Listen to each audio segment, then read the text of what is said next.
Okay, నిన్న హైదరాబాద్లో బల్లగుంట Navachaitanya office కాడ ఫలస్తీన్పై ఇజ్రాయెల్ ద్వారా జరుగుతున్న దాడిని ఖండిస్తూ అఖిల భారత విద్యార్థి సమైక్య ఆధ్వర్యంలో నిరసన ప్రదర్శన చేస్తుంటే ఆ నిరసన ప్రదర్శనపై కొంతమంది సంఘ్ పరివార్ సంబంధించినటువంటి ఆర్ఎస్ఎస్, అదేవిధంగా ఏబీవీపీ, అదేవిధంగా బజరంగ్ దళకు సంబంధించినటువంటి గొండాల ద్వారా ఆ నిరసన ప్రదర్శనపై దాడి చేయడం జరిగింది. దానికి అఖిల భారత యోజన సమైక్య రాష్ట్ర సమితి నుంచి నేను తీవ్రంగా ఖండిస్తున్నాను.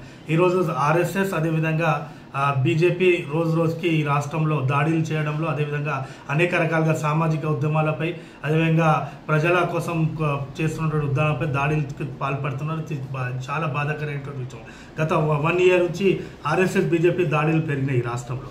ఎందుకు ఈరోజు ప్రజాస్వామ్యబద్ధంగా ఒక ఇంటర్నేషనల్ లెవెల్లో ఫలస్తీన్కి భారతదేశం కూడా ప్రతిసారి ఫలస్తీన్పై దాడి జరిగిన ప్రభుత్వం ద్వారా ఖండించిన దాఖలాలు ఉన్నాయి.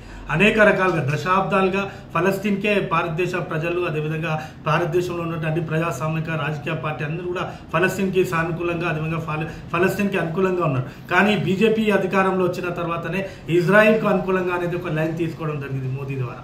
ఈరోజు మన ఇంటర్నేషనల్ లాస్కి కూడా వ్యతిరేకం. ఎందుకంటే గతం నెహ్రూ నుంచి మనం చూస్తే, మనం లాస్ట్ మన్మోహన్ సింగ్ వారికి కూడా ఫలస్తీన్కి అనుకూలంగా భారతదేశ ఇంటర్నేషనల్ డిసిజన్స్ ఉండే, ఇంటర్నల్ అఫేర్ డిసిజన్స్. కానీ మోదీ వచ్చిన తర్వాత ఈరోజు ఇజ్రాయెల్తోనే దోస్తీ చేసి, ఇజ్రాయెల్కి సపోర్ట్ చేసి ఈరోజు అమాయక ఫలస్తీన్లపై దాడి జరుగుతున్నా కూడా ఖండిస్తలేరు. అందుకే ఈరోజు భారతదేశంలో ఉన్నటువంటి ప్రజాస్వామ్యవాదులు, వామపక్షవాదులు, అదేవిధంగా ప్రజాతంత్ర, అదేవిధంగా భారతదేశ రాజ్యాంగం మీద నమ్మకం ఉన్నటువంటి, భారతదేశంలో లౌకికవాదం మీద నమ్మకం ఉన్నటువంటి వాళ్ళందరూ కూడా ఫలస్తీన్కి అనుకూలంగా ఫలస్తీన్కి అనుకూలంగా కార్యక్రమాలు చేస్తున్నారు.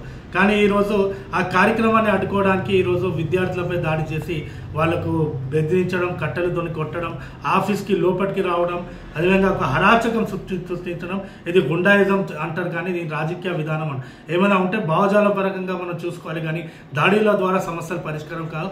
అందుకే మన అందరూ కూడా ఫలస్తీన్ మీద జరుగుతున్న దాడులను ఖండిస్తాం. ఫలస్తీన్కి భారతదేశం ప్రజలు ఎప్పుడు అనుకూలంగా ఉంటారు. వామపక్ష పార్టీలు, ప్రజాతంత్రవాదులు, అదేవిధంగా వామపక్షవాదులు అందరూ కూడా ఫలస్తీన్కి అనుకూలంగా ఉంటారు. మీరు ఎన్ని దాడులు చేసినా కూడా ఫలస్తీన్తో మేము ఆఖరి నిమిషం వరకు కూడా ఫలస్తీన్కి అనుకూలంగా మనం ఉంటాం. మీ దాడులతో భయపడట్లేదు, మీ గుండా రాజ్యంతో భయపడట్లేదు.